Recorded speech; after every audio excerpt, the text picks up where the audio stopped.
Então, eu vou dar continuidade aqui à apresentação. Boa noite, meu nome é Jaqueline, eu sou engenheira cartógrafa e agrimensora, fui formada ali na Federal, terminei meu mestrado recentemente, iniciei o doutorado, faço parte, então, ali do laboratório de mapeamento com a professora Silvana sobre mapeamento colaborativo desde a graduação.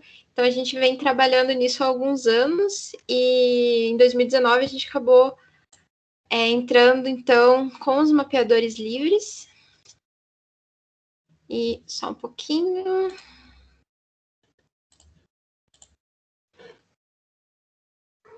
Estou compartilhando a tela com vocês. Estou vendo minha tela já? Sim. Sim? Vamos ir para o modo de apresentação. Uhum.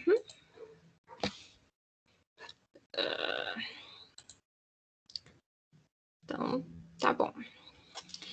Beleza. Então, vamos dar início ao curso de extensão e mapeamento colaborativo com OpenStreetMap, né? Depois da apresentação.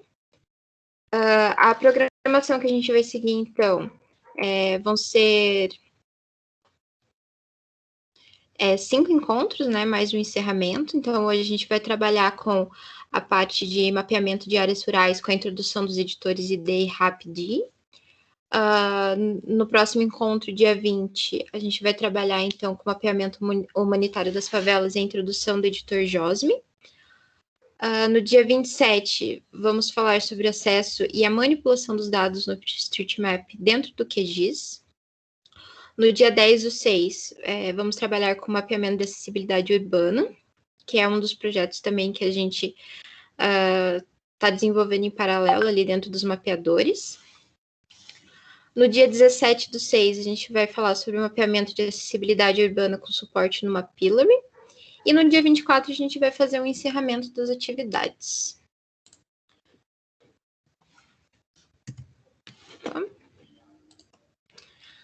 Então, hoje, nós iniciamos com a apresentação geral, né, sobre o mapeamento colaborativo e os mapeadores livres. Agora eu vou dar continuidade falando um pouco sobre os editores do OpenStreetMap e o RAPD. Depois a gente vai abrir para uma sessão de perguntas e respostas. E vai ser apresentada e proposta a atividade, né? Como se fosse uma mini mapatona de mapeamento de uma área aqui. E serão dadas as seguintes instruções de como o curso vai ser ministrado, né? Então, vai ter a execução das atividades. E no início do próximo encontro, a gente vai fazer uma revisão dessas atividades que foram realizadas. Então, rapidamente aqui a apresentação do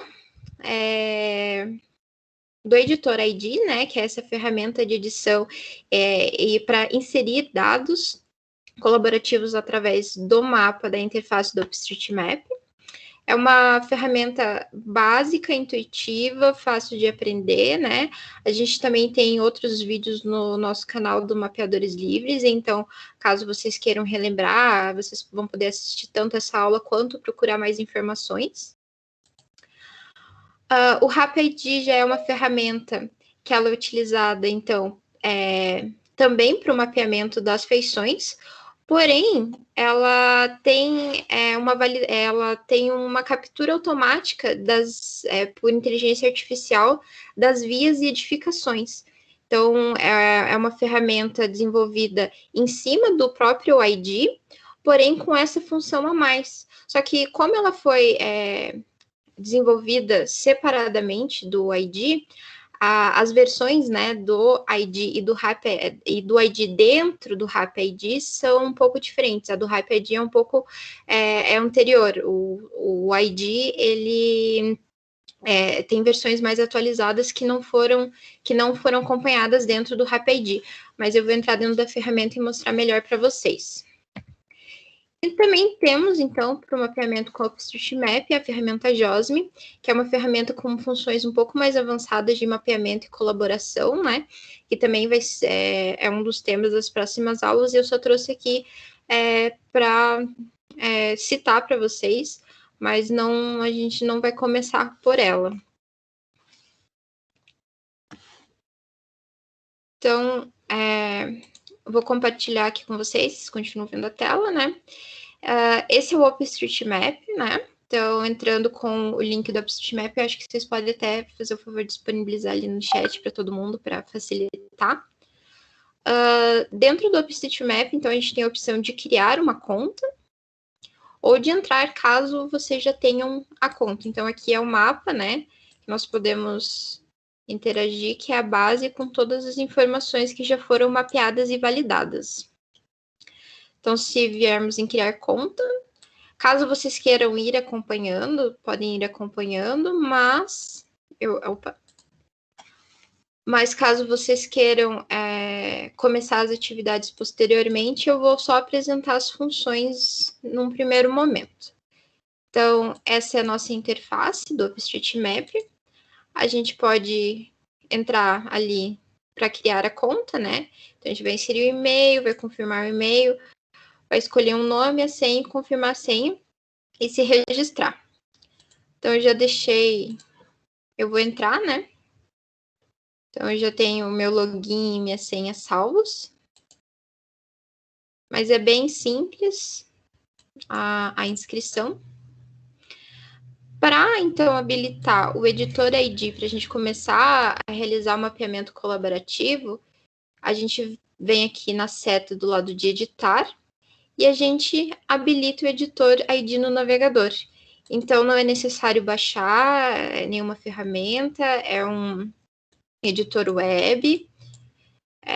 Então, só fazendo o nosso login e clicando, a gente já tem acesso, então, a essa interface. Eu acabei escolhendo já uma área aqui de interesse para nós, né? Então, aqui fica... Deixa eu mostrar aqui. Fica próximo da colônia Murici, aqui próximo de Curitiba, né?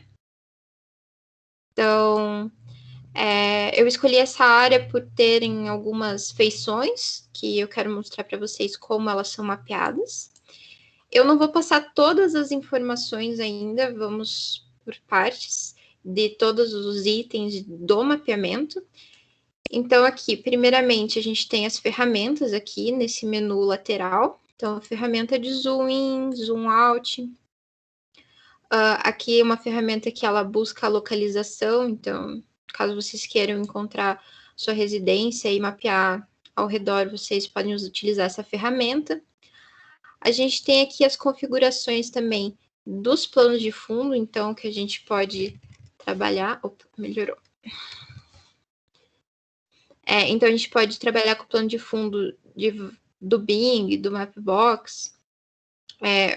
Usualmente, a gente acaba trabalhando com o Bing, mas vocês vão ver que o mapa base, na outra ferramenta que a gente vai trabalhar hoje também, o RapID, é uma imagem do Maxar, mas vamos deixar a do Bing mesmo. A gente pode habilitar algumas funções como o minimapa aqui. Então, ele mostra a localização. Ó. Então, aqui eu mudei a minha área. Bom, não tem problema. Ele mostra a localização de onde nós estamos trabalhando. Temos um painel do plano de fundo. Então, aqui a gente consegue ver o zoom em que a gente está trabalhando, né? Ó, agora eu passei para os 19. O nome da base, né? E a gente também pode habilitar para visualizar o mosaico, mas não é nosso intuito no momento. Aqui nós podemos visualizar, então, a localização. Então, São José dos Pinhais, região geográfica, né? Próximo de Curitiba. E também ele faz a coleta das coordenadas do mapa que a gente está sobre o mouse. Então, ele vai mudando as coordenadas. Aqui nós também temos algumas opções de bases vetoriais de sobreposição. Então, dependendo do que a gente está trabalhando, mapeando, a gente pode carregar essas bases diretamente na visualização do nosso mapa. Então, aqui a gente tem bases do IBGE de 250 mil, a gente tem da base do milionésimo, então a gente tem os nomes das ruas que a gente pode habilitar, terras indígenas, então, dependendo do objetivo, do intuito, essas bases podem auxiliar durante o mapeamento. Aqui nós temos algumas opções, então, que a gente pode alterar o brilho da imagem de fundo, né, para facilitar a visualização, contraste, saturação. Então, conforme vocês forem mapeando e sentirem a necessidade, tem essa opção para visualizar a base de maneira mais nítida. E chegamos numa parte muito importante, que é muito utilizada, então, no momento do mapeamento, que é a questão do deslocamento das imagens. Porque, como eu disse anteriormente, existem várias bases, né? A gente pode mudar essa base de fundo para o mapeamento.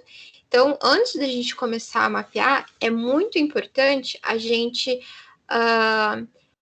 deixar a base sem o deslocamento entre o vetorial e a imagem. Então, por exemplo, aqui nessa interseção, a gente pode ver como ela está deslocada.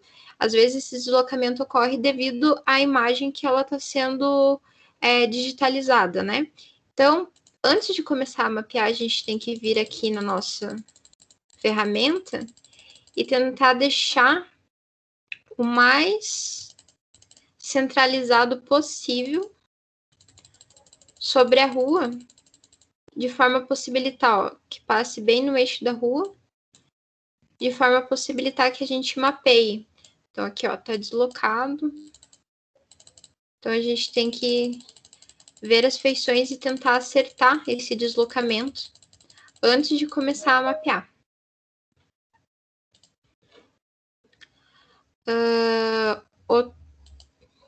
Com relação, então, aqui a os dados dos mapas, eu não vou passar em todas as ferramentas, porque a gente ainda vai mostrar nos encontros seguintes mais a fundo algumas das ferramentas, mas uma que é bacana mostrar, então, é esse histórico que mostra, então, quando a gente fizer as alterações, ele vai mostrar um histórico de alterações, e esse painel de medição, aqui, quando a gente clica em cima de uma das feições, ele dá o tipo da geometria, o número de nós que tem nessa geometria, o comprimento dela, as coordenadas do centroide. Então, é bem interessante. E aqui ele dá quantas vezes essa feição foi editada.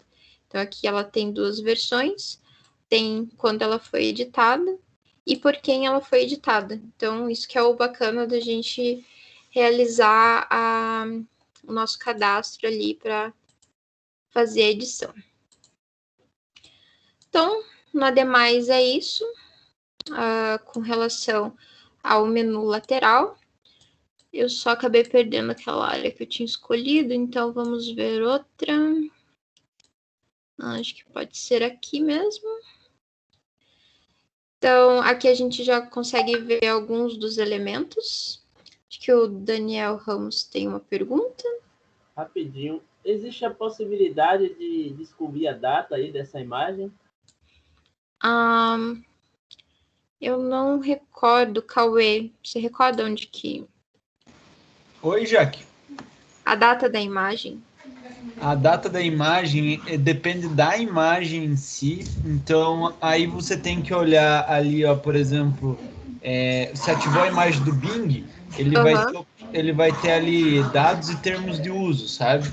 E daí geralmente vai abrir uma página onde vai ter a explicação a respeito. Uhum. Acho que você pode mostrar depois, então, onde que fica essa informação. Pode ser?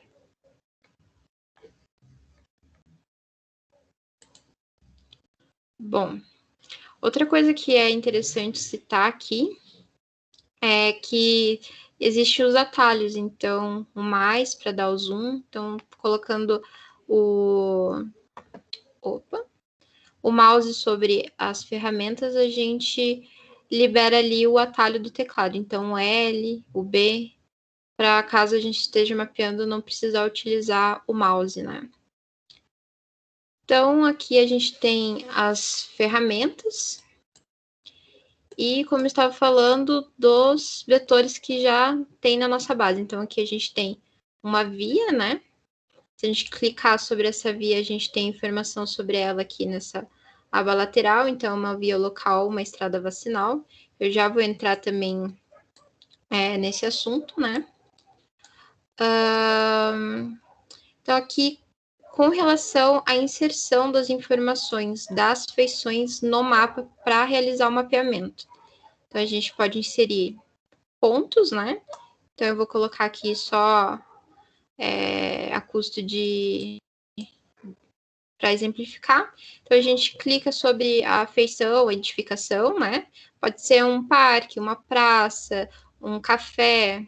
Então, aqui eu já tenho uma lista do que a gente pode colocar como ponto. Então, digamos que seria uma cafeteria. Eu posso clicar no i e ele vai puxar a informação das características que essa feição tem para eu verificar se é isso mesmo que eu estou mapeando. Numa área rural, poderia ser, por exemplo, uma igreja. Então, eu tenho aqui igreja, né? Igreja cristã. Então, eu abro a informação ou um local de prática religiosa, né? Então, eu posso selecionar. Identificando a feição que eu quero mapear, eu vou clicar sobre ela. Então, é um local de prática religiosa. Eu posso dar um nome para essa feição, né? Então, vamos colocar só para exemplificar a igreja. Vou colocar a religião. Então, aqui ele já vem várias opções, né? Então, cristianismo. Posso pôr denominação, informações. Então, sempre que eu tiver dúvida do que isso significa, eu posso vir aqui no i, né? Então, define a subespécie de uma religião específica, porque cada um desses campos que eu mostrei, eles vêm com informações complementares e com características específicas. É como a professora Silvana tinha falado na apresentação dela, da importância de ter uma base consolidada de informações para, em qualquer lugar do mundo, as pessoas mapearem as mesmas edificações de forma igual e fazer isso de uma forma padronizada, né? Que permite esse compartilhamento e utilização de forma geral, né? Então, a gente pode, tendo informações, colocar o endereço, a rua, o bairro, o CEP, os horários de serviço. Na dúvida, não inserimos informações, tá? Se você não tem o nome, se não sabe a religião, deixe em branco, porque posteriormente, sabendo que é uma igreja ali, você coloca que tem uma igreja. Posteriormente, outro mapeador pode vir e acrescentar as informações. Então, esse que é o bacana do mapeamento colaborativo. Aqui nós também temos a questão de etiquetas. Então, isso daqui vai ser tratado posteriormente. Então, eu não vou entrar a fundo nisso, mas são as classes e categorias das feições que nós inserimos e cada uma das suas características. Então, no próprio wiki do OpenStreetMap tem todas as informações e características de cada um dos itens quando a gente insere. Feito isso, inseri a minha feição e eu posso continuar meu mapeamento. Então, ali eu inseri a igreja. Caso eu queira, então, inserir feições lineares, feições lineares podem ser rios, podem ser estradas, né? Então, eu vou entrar aqui um pouquinho sobre as classificações das rias no OpenStreetMap, só para a gente, não sei até que ponto todo mundo conhece, então só para alinhar um pouco, para a gente poder mapear e daí eu mostro como se inserem essas informações ali dentro do OpenStreetMap. Então, aqui a gente tem uma das classificações que é a estrada primária, que elas vão ligar as grandes cidades, né? Elas normalmente têm as duas faixas de rolagem. Aqui no Brasil, essas estradas normalmente são federais e estaduais, né? E nas áreas rurais, elas costumam ser pavimentadas com apenas uma faixa no sentido e possuem acostamento. Então, a gente tem que ficar atentos como nós vamos mapear uma área rural, né? Nesse trabalho, então, atendo as características para identificar essas vias em áreas rurais. Com relação às estradas secundárias, a gente tem, então, que elas ligam as cidades e povoados menores, né? Quando a gente fala de uma área rural, ela é uma rodovia ainda pavimentada, né? Com diversos tipos de pavimentações. mas daí ela ali já não entra o acostamento, né, como a gente pode perceber, e numa área urbana, ela costuma ser uma via coletora com uma velocidade maior do que 40 km por hora, né, então ela também é pavimentada, com uma pista simples, e ela pode ter ou não canteiro central, entre as outras características que podem ser verificadas daí posteriormente também. Uma estrada terciária, então, são as vias que têm uma certa importância, que elas fazem essa ligação entre ali as aldeias seriam os bairros, né, os lugares ali mais nessas áreas não tão centrais. Na área rural, ela costuma ter esse solo compactado, terra batida, então a gente já não está mais falando de uma área pavimentada, né? Mas ela tem a largura para passar 2 veículos ao mesmo tempo, em sentidos opostos. Então, essa é uma característica importante na área rural e uma estrada terciária. Agora, quando a gente fala de uma via local, uma estrada vacinal, já são essas vias com uma classificação um pouco inferior do que as vias terciárias. Então, a gente pode observar aqui que elas seguem uma hierarquia, né? Então, as vias primárias, secundárias, terciárias, elas têm uma importância, elas têm uma dimensão maior, uma passagem maior de veículos, então essa é uma das coisas que são utilizadas para a classificação delas, né? Então, voltando aqui às estradas, vias locais e estrada vacinal, então elas servem muito de acesso às propriedades nessas áreas rurais. Elas também são, no inglês, né, elas são classificadas como unclassified, só que não quer dizer que elas não são classificadas, é porque ela vem, o unclassified, esse tipo de classificação, ela vem do histórico de uso lá do mapeamento inglês. Então, existe uma classificação só para as vias que não são conhecidas, que daí pode ser especificado melhor quando a gente estiver trabalhando ali com as tags, que são, se eu não me engano, é a road, que quando a via, você não conhece a classificação dessa via, mas nesse caso é só por serem vias, então, com uma dimensão um pouco menor, elas não têm essa linha central, elas não têm faixa, não passam os 2 veículos ao mesmo tempo em sentidos contrários, como era da via terciária, né? E na área do urbano ali a gente tem a característica que elas são vias locais, sem uso residencial, então são vias menos utilizadas. E em área rural elas são estradas vicinais, geralmente de pissarra ou não pavimentadas. Então, principalmente por essa característica de não passar os 2 carros em sentidos opostos ao mesmo tempo, né? Quando a gente fala, então, da via residencial, são vias locais, com fluxo baixo, que normalmente ligam áreas residenciais dentro de condomínios e servem com acesso a essas residências, né? Com relação às estradas agrícolas, que são conhecidas como track, lá da classificação do OpenStreetMap em inglês, são esses caminhos e estradas que dão acesso aos campos, às plantações.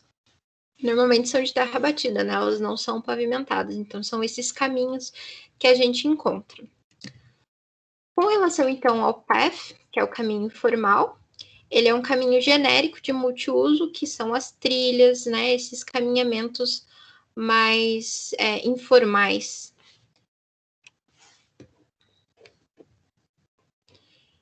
Então, voltando lá para o nosso mapeamento, né? A gente pode observar aqui. A gente vai agora inserir uma feição linear. Vamos ver aqui uma área para feição linear. Então, aqui eles têm um caminho, né? Um caminho aqui passando dentro da plantação, mesmo que agora eu acho que não, nessa imagem ele não está plantado. Mas então a gente dá um zoom aqui. A gente vai inserindo os vértices conforme o caminho está sendo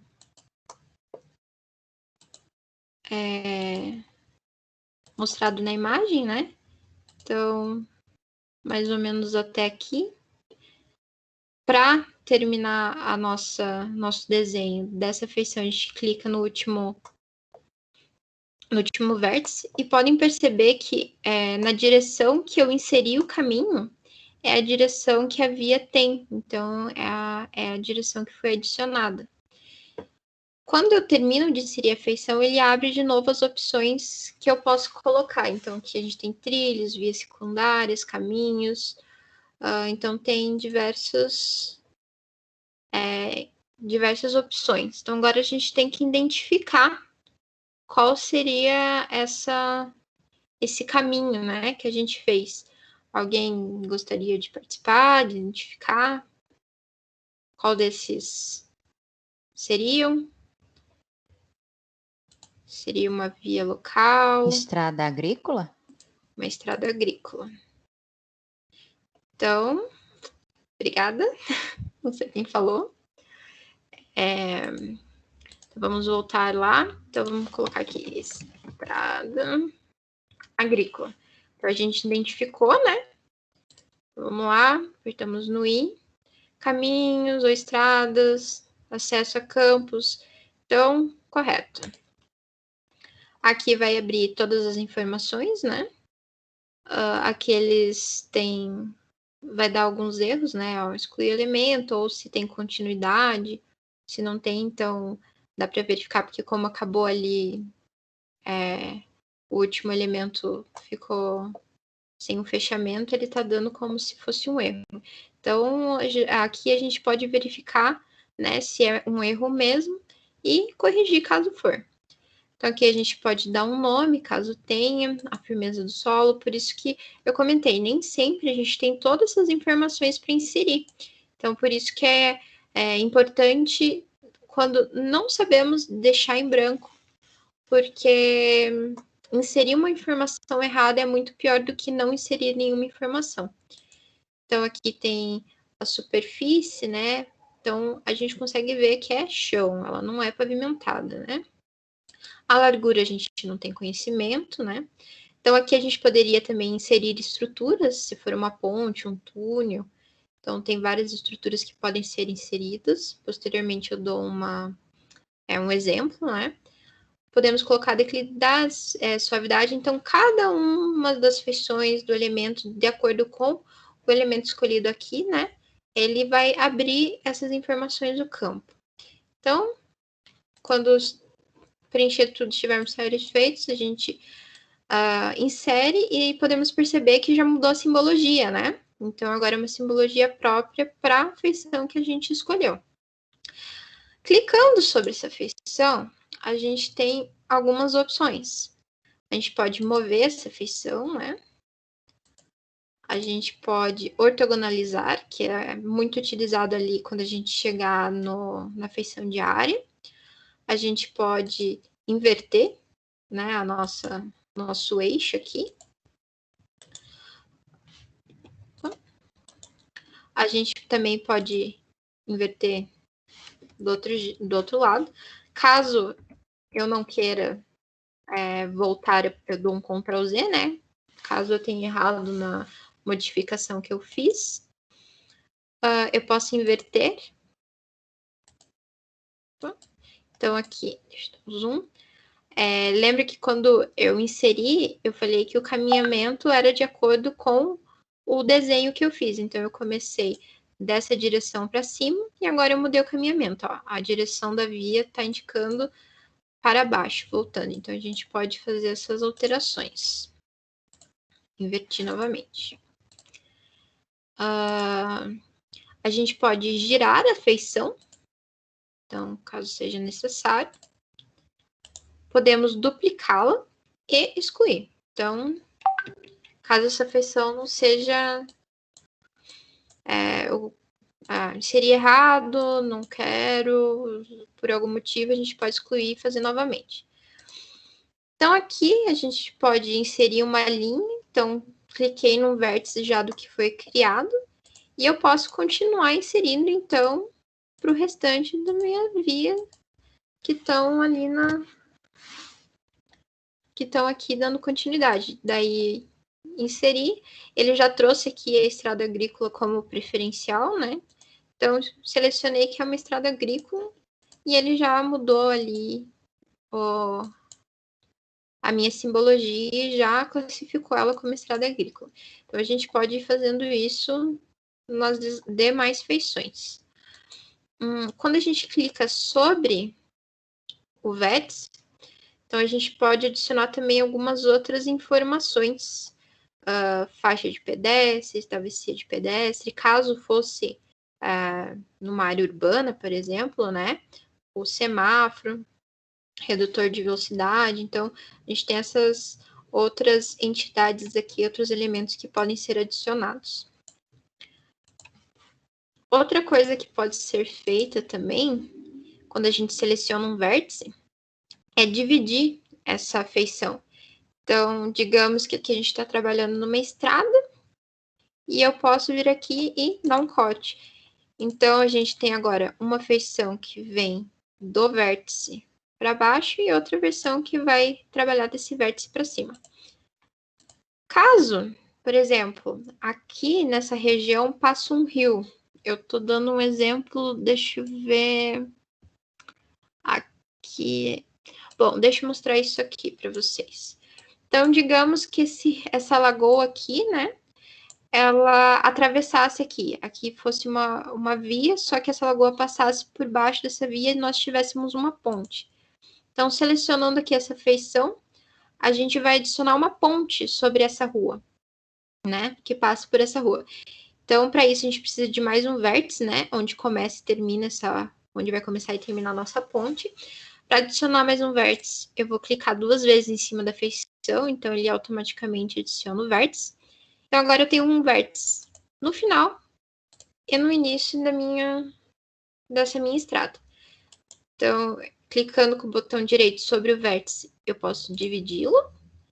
E sobre o outro vértice, eu divido novamente. Então, agora eu tenho essa minha via segmentada em 3 partes. Então, uma antes, uma que vai ser a nossa ponte e uma depois da nossa ponte. Acho que, as 3 segmentadas. Então, aqui, sobre a ponte, né? Então, esse elemento eu posso mudar a característica dele ali. Então, posso pôr que é uma ponte. Opa. Então, tem o pier, poderia ser um portão. Então, tem várias classificações que poderiam ser ali nesse meu trecho, né? Ponte desconhecida da estrada. Então, é uma ponte que a gente não conhece dessa estrada. Então, ele já abre aqui as informações que a gente poderia inserir sobre essa ponte, né? E ele já mudou a nossa simbologia. Então, vou aproximar para visualizar melhor. Então, aqui a gente tem a rodovia e temos também a ponte.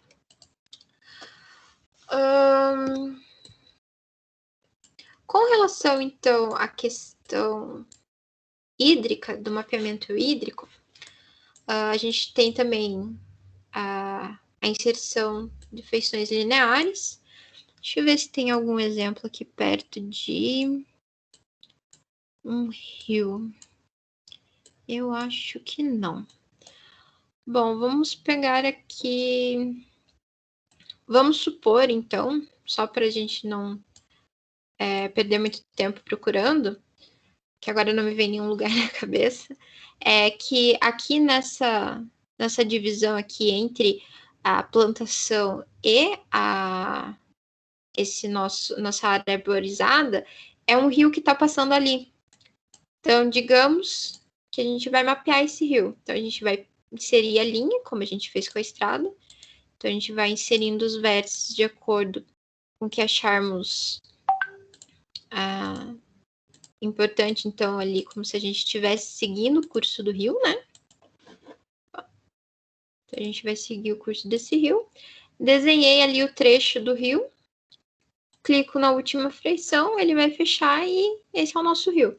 Então, a gente pode adicionar aqui rio, as opções. Então, rios estreitos. Então, no caso, supomos que é um rio estreito. Então, a gente vem nas informações, a gente pode inserir o nome, a gente pode inserir um túnel. Então, por exemplo, tem uma parte desse rio que ele está passando embaixo de uma rodovia ou é uma tubulação. Então, a gente vai fazer a mesma coisa que a gente fez com a rodovia para inserir uma estrada. A gente vai cortar aqui dois vértices, né? Vai selecionar esse trecho e vai inserir ali que é uma tubulação, uma passagem, e vai classificar esse trecho ali.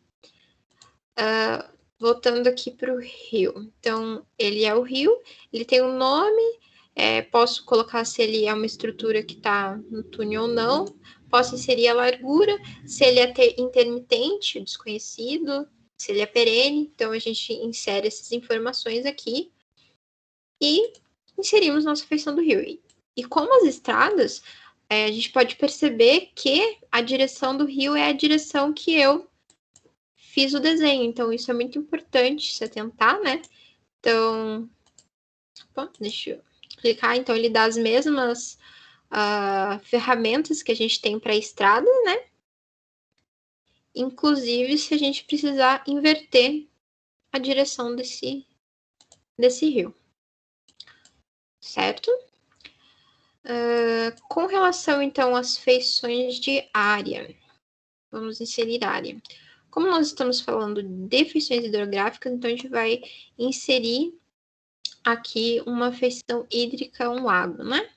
Então, igual nós fizemos com o ponto e com a linha, a gente vai desenhando, deixa eu dar mais um, a gente vai desenhando sobre as margens aqui da nossa lagoa, né? Então, desenhei. Vou clicar novamente em cima para fechar esse meu polígono. Aqui eu acho que poderia ter mais um vértice. Então, cliquei ali e inseri um vértice. Caso eu não queira inserir vértices demais, esse vértice aqui não é um vértice que eu queira. Então, eu posso excluir. Pronto, excluí o vértice. Então, tem essas ferramentas. O IDE é intuitivo. Então, mexendo, a gente vai se acostumando. Não é difícil, ele é bem acessível, né? Então, inseri ali minha feição. Venho aqui novamente na barra lateral. Lago. Vamos lá. Tá. Aqui tá selecionado ali. Pronto, agora eu selecionei todo o meu... que estava selecionado só um vértice. Então, agora eu selecionei todo o meu polígono. Então, aqui, lago. Então, pode ser um lago, uma lagoa. A gente, na dúvida, verifica, né? Pequeno corpo d'água, com pouco fluxo, sem água ser estancada. Então, menor que um lago natural, e geralmente artificial. Então, digamos que é uma lagoa. A gente pode inserir o nome dessa lagoa, dizer se ela é intermitente, né, ou não. Se é desconhecido, sim, ela é. Ou não, não é. Desconhecido. Então, a gente vai selecionando as opções ali e ele já vai mudando também aqui a simbologia. Então, agora a gente tem uma simbologia hídrica. Com relação, então, às edificações para inserir área, vamos mostrar aqui. Então, aqui a gente tem uma residência, provavelmente, né? Então, a gente aproxima dessa residência, seleciona aqui a ferramenta de área e a gente vai nos vértices dessa edificação inserir o vértice do nosso polígono. Então, fechei a edificação. Posso pôr aqui, escolher aqui uma residência. Área residencial. Edifício residencial. Então, a gente escolhe, né? Aqui seria uma área preenchida predominantemente por casas ou prédios de habitação. Então, não é, porque a gente não está trabalhando com a área, a gente está trabalhando com um edifício. Então, edifício residencial, geral para edifícios de caráter residencial. Então, a gente abre ali, tem as informações, nome, quantos pavimentos, né? Quantos níveis, altura. Então, não tendo as informações, deixa em branco. Com relação às ferramentas que a gente tem de edição da área, a gente tem, então, o mover também, né? Então, a gente move esse nosso polígono. A gente pode ortogonalizar. Então, essa é uma das ferramentas mais importantes quando a gente trabalha com o mapeamento de edificações, né? Porque muitas vezes a gente tem um deslocamento na imagem, a gente tem, agora me fugiu a palavra, mas é esse deslocamento, essa impressão de que os vértices da edificação, elas não estão retos, né? Elas não estão ortogonais. Então, a gente clica e ele ortogonaliza automaticamente, porque isso no olho seria difícil, né? A hora que a gente está inserindo ali os vértices. Então, a gente pode fazer a mudança também dos eixos, mas aqui, como ela está ortogonalizada, ela não vai fazer diferença. Nós podemos girar essa feição. A gente pode duplicar e excluir. E essa ferramenta aqui que eu deixei por último, que é de circularizar, dá para utilizar bastante quando a gente está trabalhando com uma edificação circular, com silos, por exemplo, né?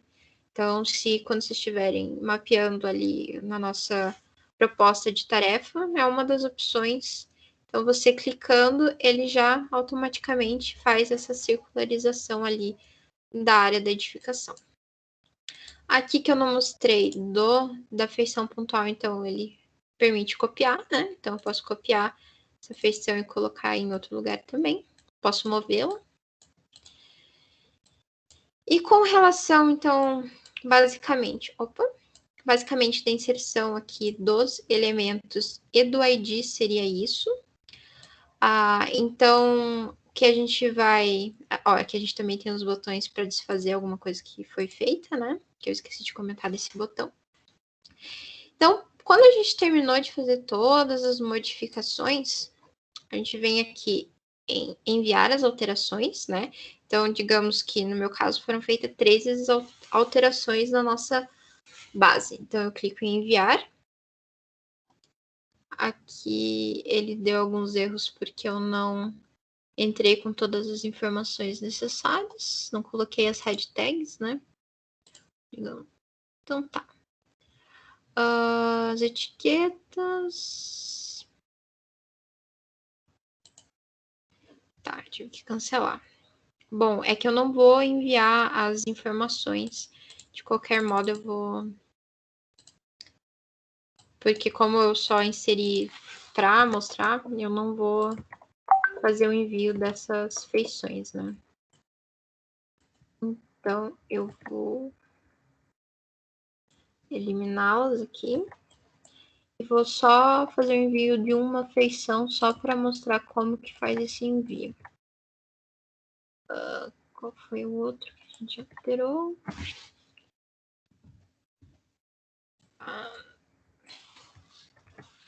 Vamos ver se ainda está dando erro. As etiquetas. Tá, não é nem de uma edificação que eu inseri, na verdade. Vamos excluir. Tá, aqui ele não aceitou o tipo. Eu não vou enviar essas modificações, tá? Podem ficar tranquilos. Só quero mostrar para vocês como que faz. Então tá, então aqui a gente tem as mudanças, né? A lista de mudanças. Então, clicando lá em salvar, a gente tem a lista de mudanças. E aqui vem um comentário dos conjuntos das alterações feitas. Então, a gente vai passar para vocês algumas head tags para pôr durante o mapeamento, né? Para a gente depois localizar, mapear o que foi mapeado. Então, aqui a gente tem... aqui eu adicionei como comentar as head tags. E daí ele também trouxe automático aqui as head tags que eu inseri ali em cima. Gostaria que alguém revesse minhas edições, porque tudo que é inserido aqui, eles depois tem outras ferramentas também colaborativas que permitem, então, essa verificação, validação dos dados que foram inseridos. Então, não é simplesmente vir aqui e inserir uma feição, né? E caso eu quisesse, então, eu iria clicar aqui em enviar para enviar as modificações que eu fiz, mas eu vou pôr cancelar, porque foi só para mostrar para vocês mesmo como que utiliza as ferramentas de inserção das feições. Então, do ID é isso, né? Então, no geral, é essa ferramenta. Com relação, vamos então para o RapID, né? Que é essa ferramenta que ela faz a extração automática, eu vou até carregar de novo, porque eu acho essa animação bem interessante. Ela faz, ele faz a extração das vias automaticamente. Então, conforme a gente vai mudando a localização no mapa, ele, por inteligência artificial, ele faz a extração das vias. E, mais recentemente, ele também está fazendo a extração das edificações, porém, ainda essa funcionalidade não está disponível aqui para o Brasil. Como eu disse anteriormente, então, aqui é o RapID, né? Start Mapping. Então, ele vai abrir a ferramenta do RapID. Então, descartar minhas alterações. Vocês podem observar como a interface aqui que a gente está visualizando do RapID é igual, muito parecida, né? Com a do ID. Então, é como eu disse lá na apresentação, que talvez não tenha ficado muito claro, porque a gente visualizando fica muito mais fácil, né? O RapID, essa ferramenta, ela foi desenvolvida utilizando como base o ID. Porém, como são ferramentas, né? O RapID é criado separadamente do ID, ele não tem a parte do ID atualizada. Então, a ferramenta ID, essa daqui que a gente estava trabalhando, ela já tem versões mais recentes, sendo que essas versões não foram atualizadas aqui dentro do RapID. Então, podem ter algumas diferenças, né, na hora de mexer, mas na essência são as mesmas funções, as mesmas opções, então as mesmas camadas aqui. Como eu disse, no RapID, a Maxar é a imagem que a gente usa de base, né? Como a imagem... Jaque, tem uma pergunta. Tem uma pergunta? Quem que levantou a mão? Pierre? O RapID, ele tá aqui nesse... Onde ele está dentro ele se encontra no Open, também? Sim. Não, é outro link, né? Map.if.ai. Isso. É outro link. Link. Desculpa, eu esqueci de pedir. Foi postado ali no chat o link para entrar na ferramenta do RapID. Daí é outra ferramenta separada do ID. Não dá para ver o chat, não sei se está assim para todo mundo. Se quiser acessar o RapID e ir acompanhando, dá para entrar por esse mapwith.ai ou colocar no Google MapID, que ele vai aparecer o link. Daí, qualquer coisa, a gente manda por e-mail essas informações aqui, e para a próxima aula a gente deixa acertado, então, para todo mundo ter acesso ao chat. Então, aqui nessa página do ID, né? Então, MapWith, aí, na parte posterior, Ready to Start Mapping, Start Mapping. Então, clicando ali, ele abre a ferramenta do ID, como eu estava mostrando para vocês. Aqui tem a base das imagens, a do RapID é utilizada a da Maxar como default. Então, a gente também tem as outras informações como a gente, para inserir, né? Mostrar o minimapa, painel de fundo, como a gente tinha lá no ID, inclusive o deslocamento da imagem. Então, são as mesmas funções. A inserção das feições aqui, né?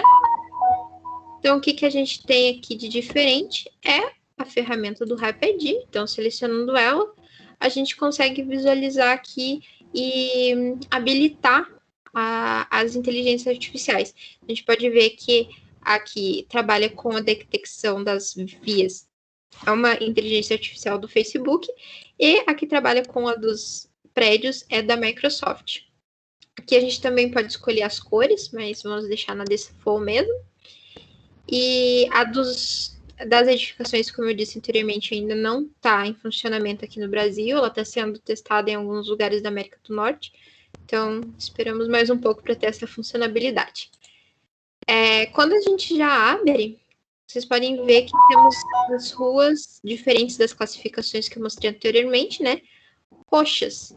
Então, essas são, quando eu coloco o mouse sobre, aparece ali na aba lateral Facebook Roads. Então, são vias que foram geradas com a inteligência artificial disponibilizada pelo Facebook. O que nós fazemos? Ao invés de desenhar as vias uma por uma, a gente vem e verifica se essa via foi detectada de maneira correta. Então, a gente vê se é uma via mesmo, né? Aqui, aparentemente, acho que é uma via, mas é uma via de terra, né? Aqui a gente dá para ver a via.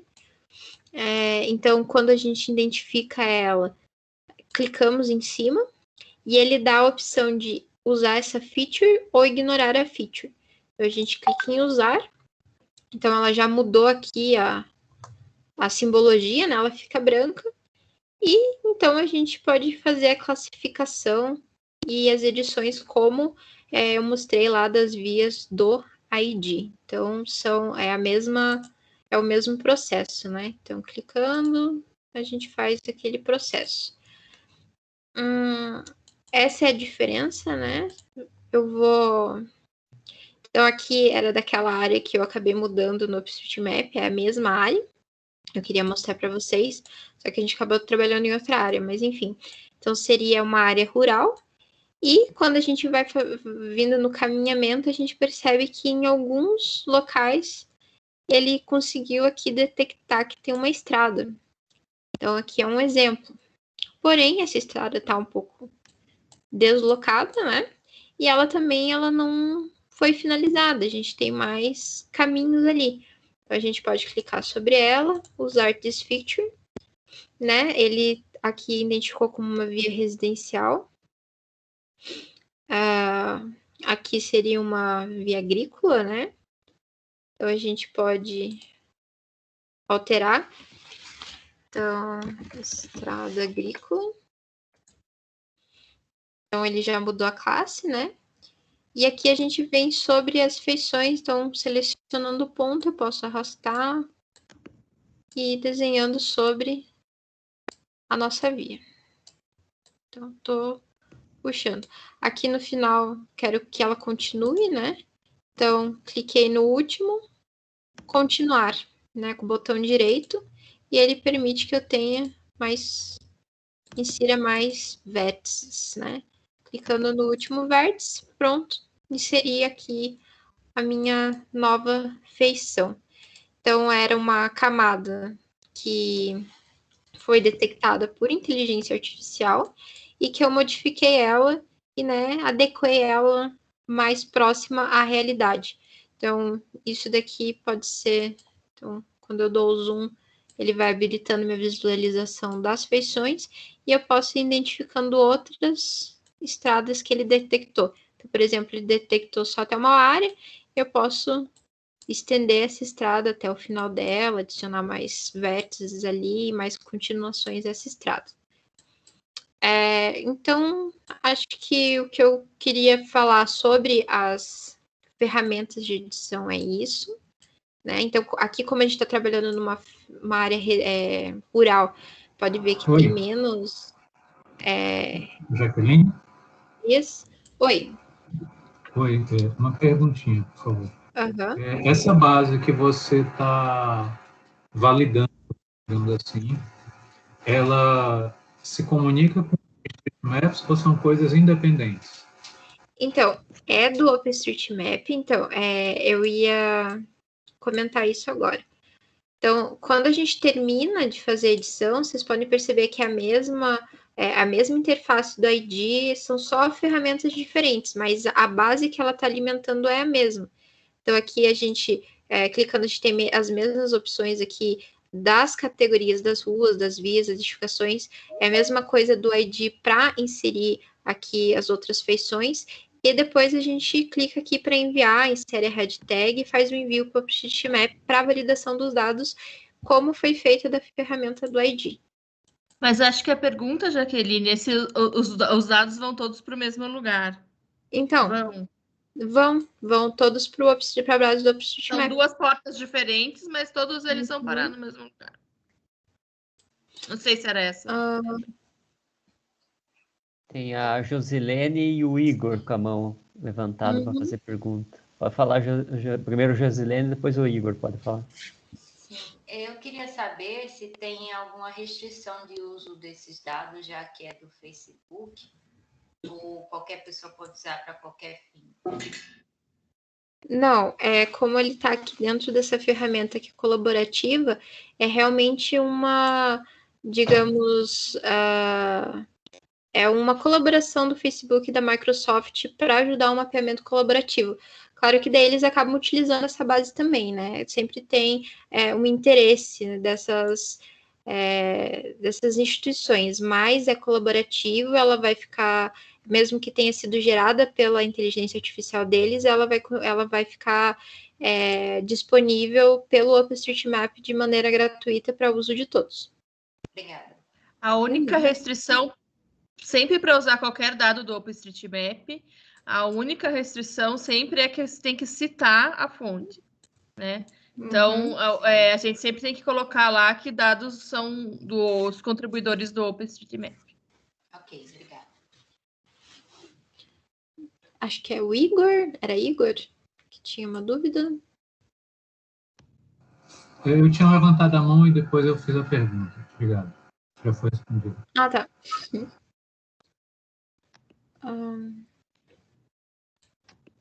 Já que entraram numa das perguntas, deixa eu só fazer uma pergunta que eu tô com uma dúvida.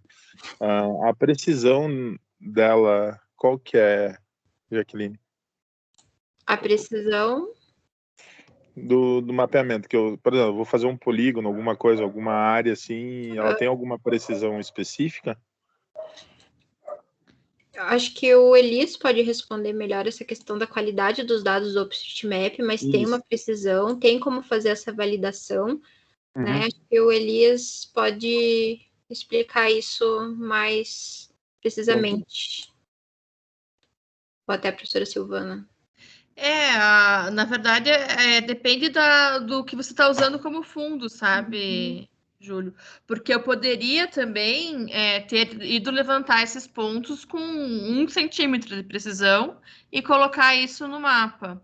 Então, a gente não sabe a precisão de antemão de nada. A gente consegue fazer a validação da qualidade depois comparando com outro dado, etc. Então, a qualidade é bastante heterogênea. Às vezes, eu vou ter um dado que foi desenhado com uma imagem de satélite. Ó, você vê, deixa um pouquinho parado aí. Você vê esse desenho dessas áreas verdes aí, né? Tá bem diferente da imagem, né? Então, certamente alguém desenhou numa imagem com uma resolução pior isso. Mas a gente não sabe com certeza. A gente não sabe isso a priori. A gente não tem como saber. A gente só sabe. Entendi. A questão é assim: a história da inteligência coletiva. Quanto mais gente está trabalhando no mesmo lugar, provavelmente um vai aperfeiçoando a coisa do outro, e aí, ao longo do tempo, você vai chegando numa precisão. E aí tem os estudos do Elias, etc., que em algumas regiões acaba sendo bem alta. É que, se eu não me engano, no início ali, a Jaque, ela falou sobre as bases da RBMC e tal. Eu pensei se tinha alguma precisão, se ele definia alguma precisão, mas tranquilo, tirou minha dúvida. Obrigado. Não, é bem heterogêneo. Dá até um nervoso pra gente, que é coisas que são homogêneos, né? Ele é heterogêneo. Posso ter um ponto super preciso do lado, um que foi desenhado, sabe Deus que jeito. Por exemplo, eu que uso bastante em campo RTK e GPS, eu posso, às vezes, colocar um ponto mais específico para ajudar no mapeamento, né? Uma coisa ótima que já te ajuda, se você puder fazer mesmo o track com o seu celular mesmo, dos caminhos que você faz, isso já pode ajudar bastante. Entendi. Obrigado, Silvana. O Pierre tem uma dúvida? Eu acho que você falou um pouco rápido para mim, eu não entendi, Mas, assim, qual o objetivo daqui de você mostrar o Rapid? É só como mostrar mais uma plataforma? Ou, assim, por exemplo, eu estou no OpenStreetMap e aí, de repente, eu posso permanecer no OpenStreetMap? Ou qual foi o objetivo de você colocar para ver outra interface? Eu não entendi muito bem. Ou foi apenas para mostrar para a gente? Então, assim, as duas interfaces, as duas ferramentas possibilitam a entrada dos dados colaborativos no OpenStreetMap. Então, você, como usuário, pode escolher qual utilizar. Então, a gente está apresentando as duas possibilidades e o que cada uma tem de ferramenta e quais são as diferenças. Então, do ID e do RapID. A do RapID você tem algumas das vias já identificadas, né? Então, algumas pessoas podem preferir utilizar essa ferramenta, mas no final o objetivo é o mesmo, é o mapeamento colaborativo das áreas. Acho que, não sei se era isso a sua dúvida. O RapID é de preguiçoso. Quem está com preguiça de desenhar... O RapID, ele vai ter muitas informações já. Ele vai ter as vias, né? As vias já desenhadas. Ótimo, se você clicar em cada pontinho, ela já vem feita, entendeu? Para mim, eu não vou querer, não.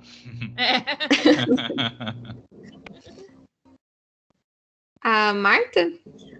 Eu queria entender o seguinte, nesse exemplo que você está dando aí, que já tem o polígono da vegetação, que alguém fez, você disse que possivelmente com outra imagem de fundo, e você disse que o usuário ele pode alterar, digamos, os limites desses polígonos. Então, é possível, digamos, a pessoa pega ou uma feição linear ou poligonal, altera a partir daquele polígono que já está ali, aí depois fica o quê? O traçado de quem deixou? Quem fez a alteração? É isso que não ficou claro. Mostra o histórico, Jaqueline, de uma feição ali no OpenStreetMap. Você pode editar mesmo, sabe? E vai ficar, teoricamente, o último. Pois é, o último é que fica. Então, alguém pode chegar e deletar também. Isso pode acontecer. Pode. Com o ISIN, eu acho que lá no SM básico mesmo, no ID normal.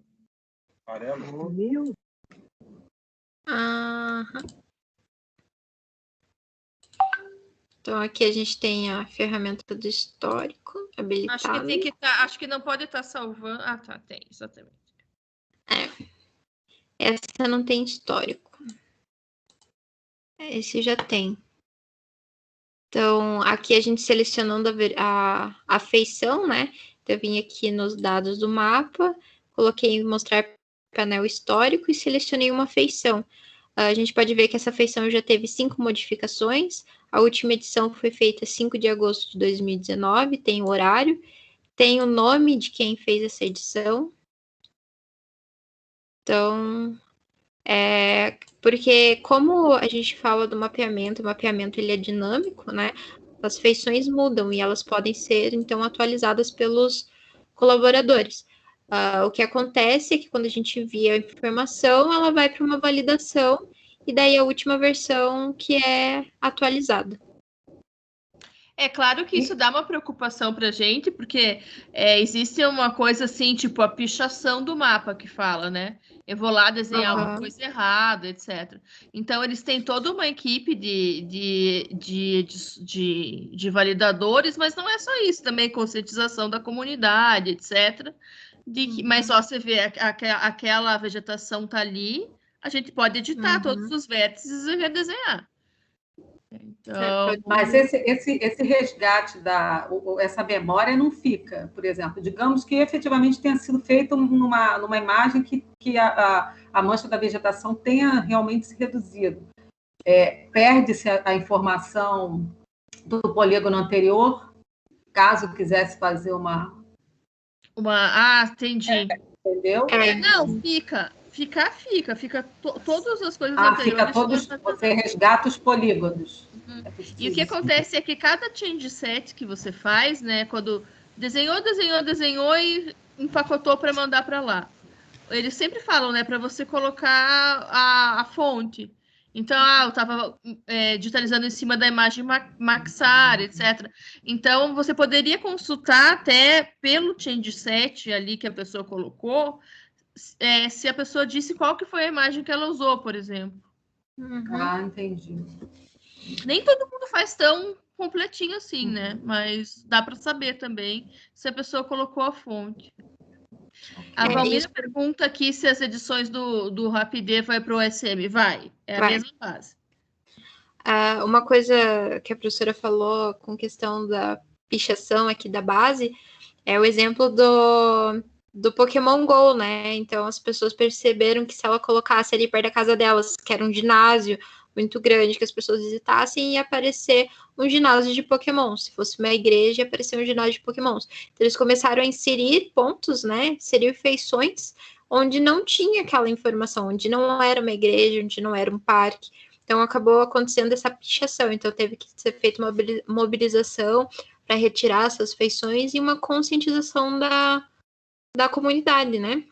Que não é assim, que não é esse o objetivo do OpenStreetMap. Tem mais alguma pergunta, Marta? Não.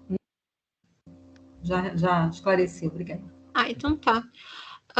Alguém tem mais alguma pergunta? Cauã? Eu queria saber se é possível fazer upload de shapefiles já prontos. Eu nunca fiz o upload de shapefiles, mas eu acho que você consegue. Só não sei se é pelo ID, né? Não é pelo ID. Não pelo ID. Fale aí, Everton.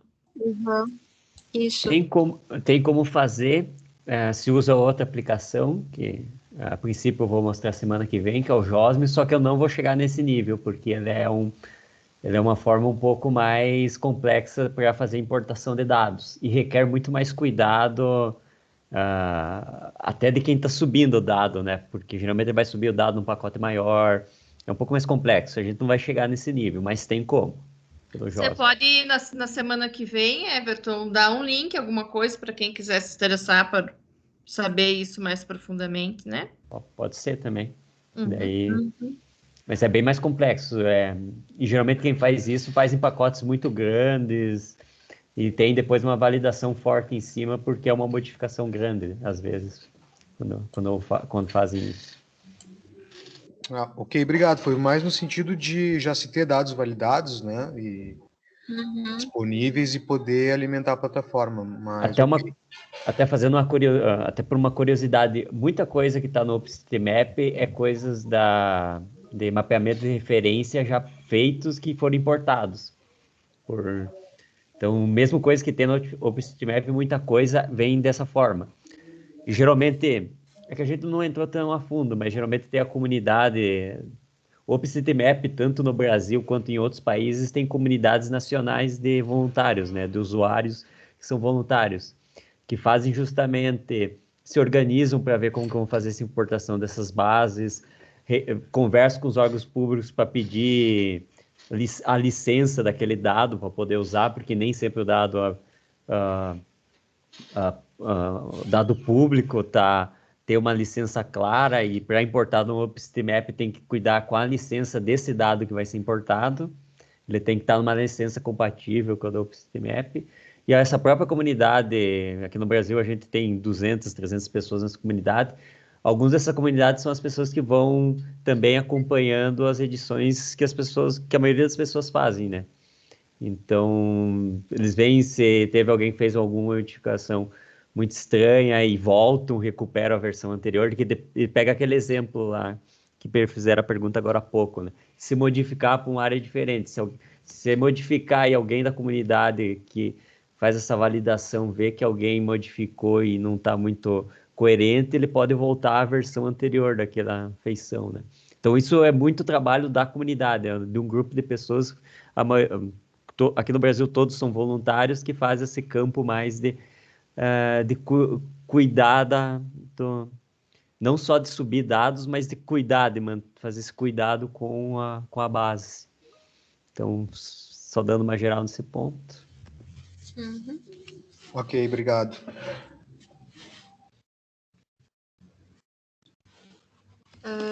Bom, não sei se mais alguém tem alguma dúvida, se eu dou continuidade. Aqui. Bom, qualquer dúvida daí vocês erguem a mão e a gente volta, tá? Então, agora chegamos aos finalmente com relação à nossa atividade, como que vai ser esse mapeamento colaborativo que a gente vai propor a dar início nesse curso. Então, aqui só um slide de vamos mapear, de utilizar as hashtags aqui que estão como exemplo na hora do mapeamento, que vocês forem enviar as feições para o OpenStreetMap, né? Tanto pelo ID quanto pelo Rapid. A gente vai mandar isso daqui por e-mail, então não precisam ficar preocupados. Então, a nossa proposta de tarefa é inserir no mínimo 10 feições, ponto, linha ou área, utilizando o ID, e inserir 5 vias, né, no mínimo utilizando o RapID. Caso queiram utilizar só o RapID ali, inserir 10 feições e 5 vias, a gente deixa aberto assim para a ferramenta que vocês vão escolher utilizar, né? Para fazer o controle da entrega, então, dessas atividades, a gente vai pedir um print, né? Então, vocês inserem ali as feições, tiram um print da tela e manda essas feições na aba trabalho que a gente vai inserir ali no Teams, quando vocês tiverem daí o total acesso ao Teams, né? E também... Acho que é bom... acho que antes de mais nada, acho que é bom dar espaço para o Cauê mostrar o Task Manager. Eu vou abrir o Task Manager agora, professor, e vou mostrar. Ah, tá. É porque pelo jeito tá. Então, beleza. Não, eu só mostrei mais ou menos para não ficar solto o que é o Task Manager, e agora eu vou explicar. Ah, tá. Então, para realização dessa atividade, a gente vai utilizar o Task Manager, né, que é para a organização da área que a gente vai mapear colaborativamente. Então, aqui... Opa, vamos entrar aqui. A gente vai enviar o link do Task Manager. Em aulas futuras, o Cauê vai falar melhor o que é essa ferramenta. Só não sei porque está dando erro aqui. Já tá, acho que tem que ser o atualizado pelo Task Manager. Outro link. Do Learn OSM lá. Que o pessoal da Umbro OSM deu problema técnico bem antes. Tá. Cadê o link atualizado? Deixa eu mandar aqui no... Por favor, que eu tava com ele aberto. Deixa eu só abrir aqui de novo. Deu erro. Ele saiu do ar? Uhum. Mandei aí, Jaque. Obrigada.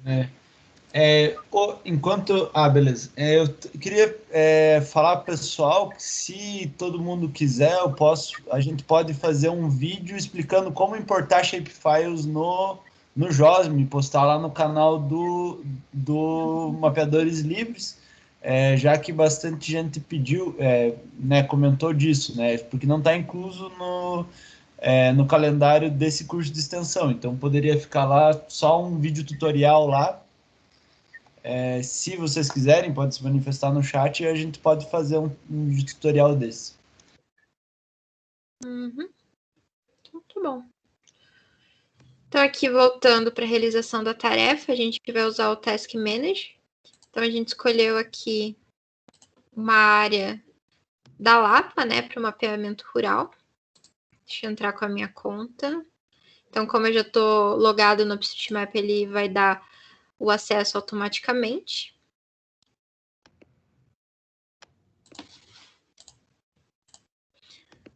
Então, essa é a minha área.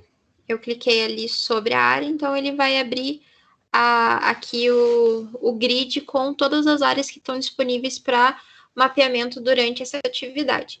Então, aqui temos as instruções, né, para mapear a via, construções e hidrografia. Utilizar ali o link, as hashtags, né? E daí o link do Task Manager para acessar essa página, a gente vai fazer o envio, né?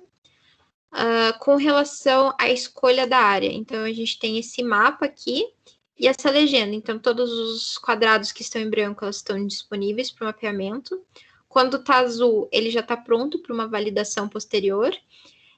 Caso ainda não tenha sido terminado o mapeamento da área completa, eu já vou mostrar para vocês como que você caminha dentro dessa legenda aqui para disponibilizar a sua área ou não. Então, caso esteja amarelo, você disponibiliza para ser mapeado por outros colaboradores. Caso você mapeou todas as feições dessa área escolhida, você coloca finalizar. Então, quando ela está indisponível, não dá para fazer essa edição. Áreas prioritárias a gente não vai trabalhar aqui nessa tarefa, então a gente também não vai ter. E quando ela está bloqueada, alguém já está fazendo edição naquela área. Então, durante o trabalho, enquanto essa pessoa estiver online editando uma área, ela vai estar bloqueada. Então, a gente escolheu aqui o Task Manager para poder organizar e para poder dinamizar essa parte das tarefas assíncronas. Então, eu escolho aqui um dos quadrados, né, do meu grid. Aqui na parte inferior, eu escolho o editor que eu vou trabalhar. Então, aqui eu vou escolher o RapID. E eu venho aqui em mapear a tarefa solicitada. Então, ele vai abrir uma nova página. Essa página já vai vir com minha área de estudo, né? Minha área que eu vou usar como fonte para mapear. A gente pode perceber que algumas áreas talvez não tenham muitas informações, né? Então, essa daqui, ela tem algumas vias que podem ser mapeadas e editadas. Então, a edição acontece da mesma forma que eu mostrei lá nas ferramentas independentes. A única coisa é que, pelo Task Manager, a gente direciona já a área que vai ser mapeada. Então, dá para fazer essas dinâmicas em grupos grandes para mapear uma área. Não sei se vocês vão recordar na apresentação, que acho que foi quando a professora Silvana estava mostrando lá do mapeamento colaborativo de Brumadinho, quando teve o rompimento da barragem. Então, eram vários grids lá, e foi utilizado para os colaboradores saberem que tinha alguém trabalhando dentro dessa área, então eles poderiam pegar áreas que não estavam sendo mapeadas e mapear, né? Ou as áreas que já haviam sido mapeadas para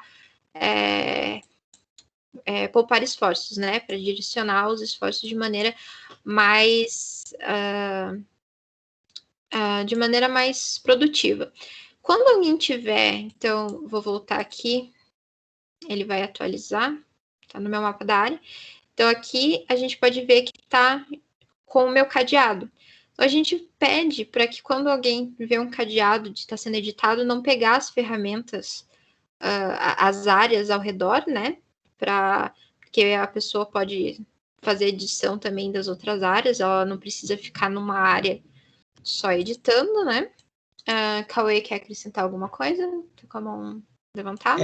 Esse esquema aí é porque, assim, às vezes você tem uma feição que ela começa, principalmente uma edificação, ela começa no quadrado e termina fora. Então, para evitar que esteja editando, né, ao mesmo tempo a mesma região, você nunca pega o quadrado vizinho de um quadrado que está sendo editado, a menos que não tenha outros quadrados disponíveis. Aí você tenta pegar primeiro da diagonal, né? Como é que a gente sabe, né? Ele tem um cadeadinho em cima. Isso, daí eu posso pegar o da diagonal. Que aquele que alguém já está editando, outras pessoas não podem editar. Isso considerando o Task Manager. Uhum. Certo. Então, quando aqui eu fiz a edição, né? Digamos que a gente editou aqui as informações que estão dentro dessa área. Caso seja uma área que não tem nenhuma feição para ser editada, vou lá e escolho outra área. Aqui pode ver como não é uma edificação, mas é uma via que só foi identificado um pedacinho dela, mas, né, é uma via maior. Eu volto ali na página, né, do Task Manager, e aqui eu coloco o status da minha tarefa. Então, a tarefa está completa? Então, sim ou não. Se eu colocar sim, meu quadradinho vai ficar verde. Se eu colocar não, ele vai disponibilizar para continuar sendo editado aquela área. Né? A gente pode adicionar também um comentário sobre a área. Não terminei de editar por isso, falta isso. caso seja necessário. E eu faço o envio da tarefa depois que eu escolho. Então, eu vou colocar aqui não, que a área não terminou, e atualizo a minha tarefa. Então, como eu não terminei de editar a área, ele ainda está disponível aqui em branco. Aqui a gente tem uma área, então, de exemplo, que ela já foi validada, né? Ela já foi totalmente editada e ela está pronta para validação. Mas a gente não vai entrar ainda no quesito validação. Então, só realmente disponibilizar a edição dessas áreas para o mapeamento. Se eu quiser, então, trabalhar, eu abri o ID, né? Então, agora eu vou escolher uma área para trabalhar com o ID. Então, escolho uma área, clico em realizar a tarefa. Então, ele vai abrir aqui para mim o editor, né? Editar agora. Abre um pouco diferente do RapidID, que abriu uma página, né? Aqui abre dentro do Task Manager o ID com essa minha área para edição. Então, eu vou verificar se tem alguma feição. Então, aqui teriam estradas, edificações, que eu gostaria de fazer essas edições e inserir as informações. Inserindo as edificações, as edições, tiro o print, faço o envio e mando esse print para poder validar a tarefa. Uma sugestão é começar pela edição no RapidID, né? No Rapid, das vias, né? Caso forem utilizar. Podem fazer tudo lá, mas caso queiram fazer daí também utilizar as duas ferramentas, faz no RapidID, vem na mesma área e completa ela no ID, para a inserção das outras feições. Assim que terminar, coloca aqui o status da sua tarefa, né? A minha não foi finalizada, e atualiza a tarefa. Alguém tem alguma dúvida? Acho que sim. O Cauê já falou? Quer falar mais alguma coisa? Acrescentar mais alguma coisa? Eu só esqueci de abaixar a mão mesmo. Então tá bom. Talvez dá para comentar que o Task Manager, ali baseado numa pergunta do Igor, ele foi feito pelo Humanitarian OpenStreetMap para atender, né, essas coisas como você já comentou. E no momento agora, eu mandei o link no chat, tem várias tarefas do HOT, né, que é o Humanitarian OpenStreetMap, para resposta a desastres, tipo, acontecendo agora. Então, eu mandei ali, né, o link das tasks, que qualquer um pode ajudar nessas tarefas também. Mas a gente vai mapear essa região aí da Lapa, aqui no Paraná, né? Um pequeno município perto de Curitiba. É um município turístico, onde tem um assentamento grande, chamado Assentamento Contestado, que tem mais ou menos 20 anos. É uma região que precisa bastante de mapa.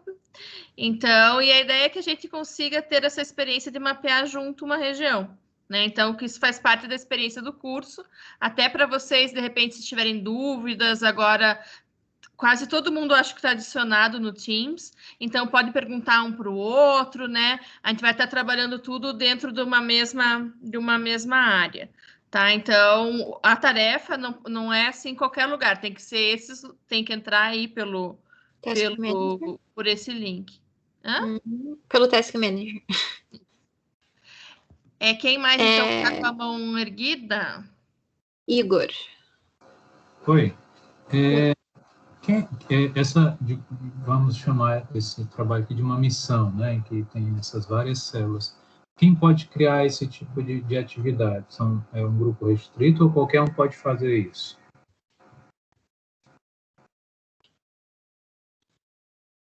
Diz aí, Cauê. Posso responder? Então, existe o código-fonte do Task Manager do Humanitarian OpenStreetMap, que qualquer um com conhecimento técnico poderia, né, criar um desses para criar essas tasks.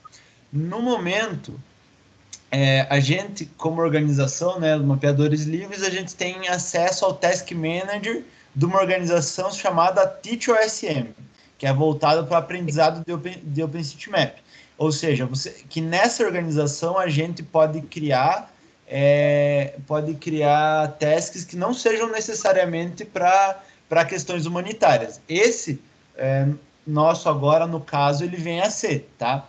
Mas não necessariamente precisaria ser. E aí tem o Task Manager do Humanitarian OpenStreetMap, que aí ele serve principalmente para respostas a desastres, né?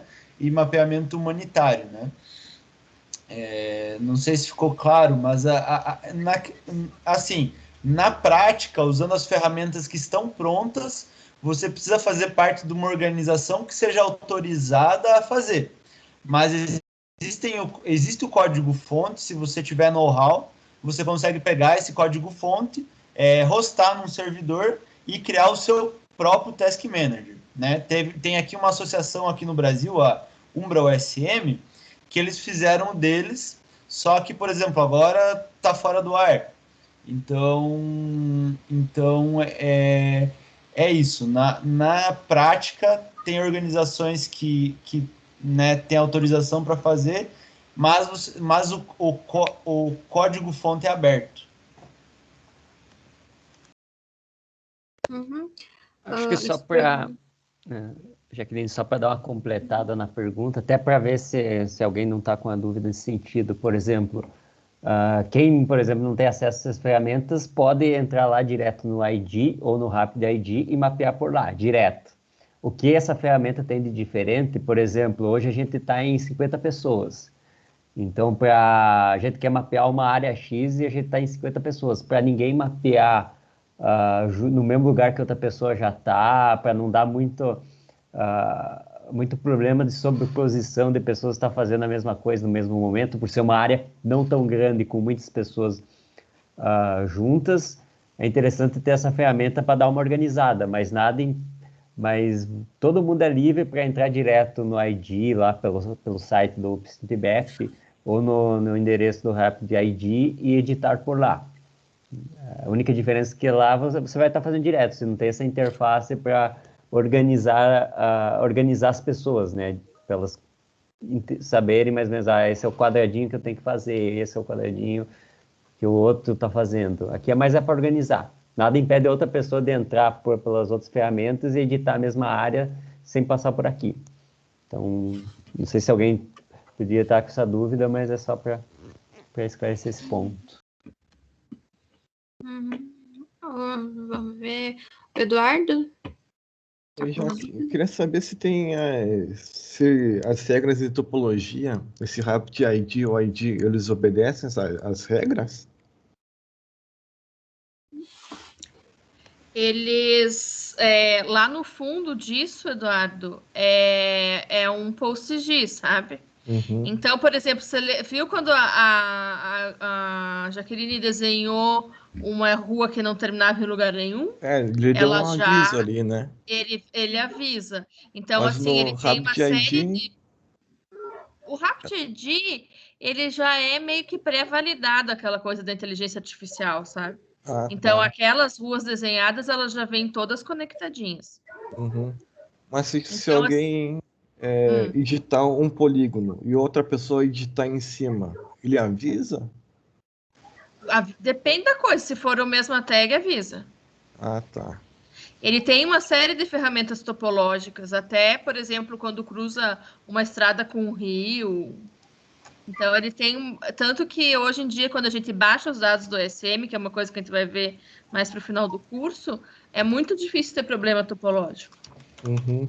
Eles fazem o máximo possível para a pessoa não errar, e tem muita coisa ali incluída também, embutida. Uhum. Mas uma dúvida é no toponimia, os nomes, como que é validado os nomes? Não, a questão toda aí, né, uma das grandes coisas é a toponímia, né? Uhum. Então, assim, provavelmente, a forma principal é pessoas que passam, que vivem no lugar, que sabem o nome da rua, da igreja, etc., coloquem o nome correto, né? Então, assim, não tem muita validação. Depois a gente tem uma aula nossa que a gente vai usar a imagem de nível de rua, né, que é o caso do Mapillary, Que aí dá para ver se de repente tem uma placa com o nome de rua ou alguma coisa que indique.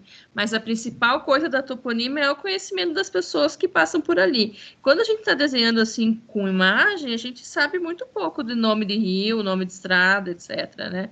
A igreja ali que a Jaqueline colocou, a gente não sabe, não saberia se tem um nome ali, né? Teria que procurar ou alguém que conhece a igreja ou uma imagem de nível de rua. Por isso que é interessante que o mapa seja bastante atualizado por pessoas que tenham conhecimento local. O nome da rua que cada um de nós mora, etc., a gente sabe, né? Tipo, as coisas que a gente anda todo dia. Uhum. Até essa questão das vias, a gente pode colocar aqui a sobreposição lá das bases, a gente tem uma do IBGE de nome de ruas. Então, às vezes, quando a gente não conhece o nome da rua, a gente pode ligar essa base para conferir, ó, aqui apareceu, Rua Pires Ramos. Então, a gente pode tentar utilizar algumas dessas ferramentas para complementar a base quando a gente não conhece, né? Esse é um exemplo. Obrigado, Jaque. Obrigado, professora. Jaqueline? Oi? Você poderia tentar colocar a base de drenagem do IBGE? Porque aqui eu consegui dos limites municipais, consegui até de nome de rua, mas da drenagem não. Essa? Isso.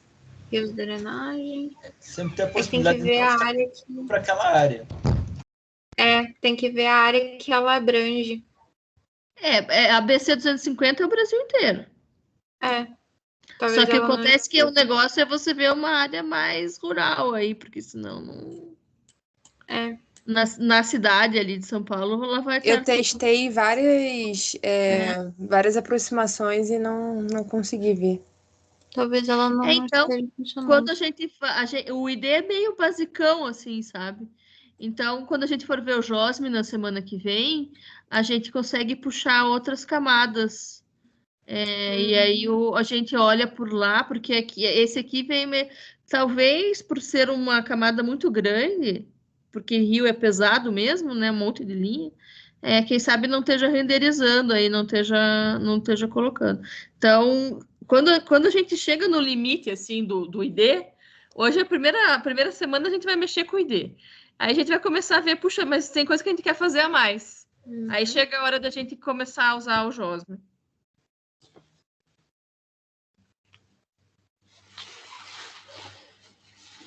Tem mais alguma dúvida?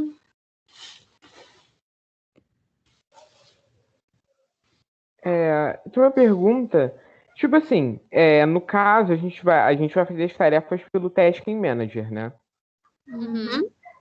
Sim, então, mas como é que a gente vai acessar isso? Porque, no caso, eu não tô no... Eu acho que ainda não fui incluso na equipe do Teams, aí eu não sei como eu posso conseguir entrar Kaique? para fazer a tarefa. Isso, Kaique. Isso. Enquanto a Jaqueline falava, eu fui adicionando. Mas você pode, Kaique, você pode digitar o endereço que está aparecendo na barra de endereço do navegador da Jaque nesse exato momento. tasks.teachosm.org/projects/1303. Sim. O ID do projeto é 1303, tá? Mas eu acho interessante fazer o envio por e-mail. Então, pessoal, muito obrigada pela atenção. Espero que vocês tenham conseguido entender a utilização da ferramenta. Qualquer dúvida, a gente fica disponível, então, também ali pelo chat do Teams. A gente troca e-mails, WhatsApp, que for necessário. Deixa eu terminar meu compartilhamento aqui. Desculpe hoje que a gente está ainda ajeitando a casa, mas semana que vem vai estar tudo certinho. E aí a gente vai, estando todo mundo no Teams, eu já fico bem mais tranquila, porque aí tem o chat, tem os arquivos, tem as tarefas. Aí quando vocês entrarem na aula, vai ter o chat para vocês conversarem, e aí vai dar tudo certo, tá?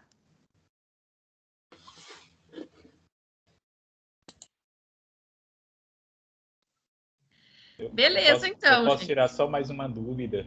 Diga. Eu tentei entrar aqui e consegui no link, né, do mapeamento rural da Lapa. Aí tem os quadradinhos, né, se tem um cadeadinho e tal. Aí, como é que eu faço para ter acesso?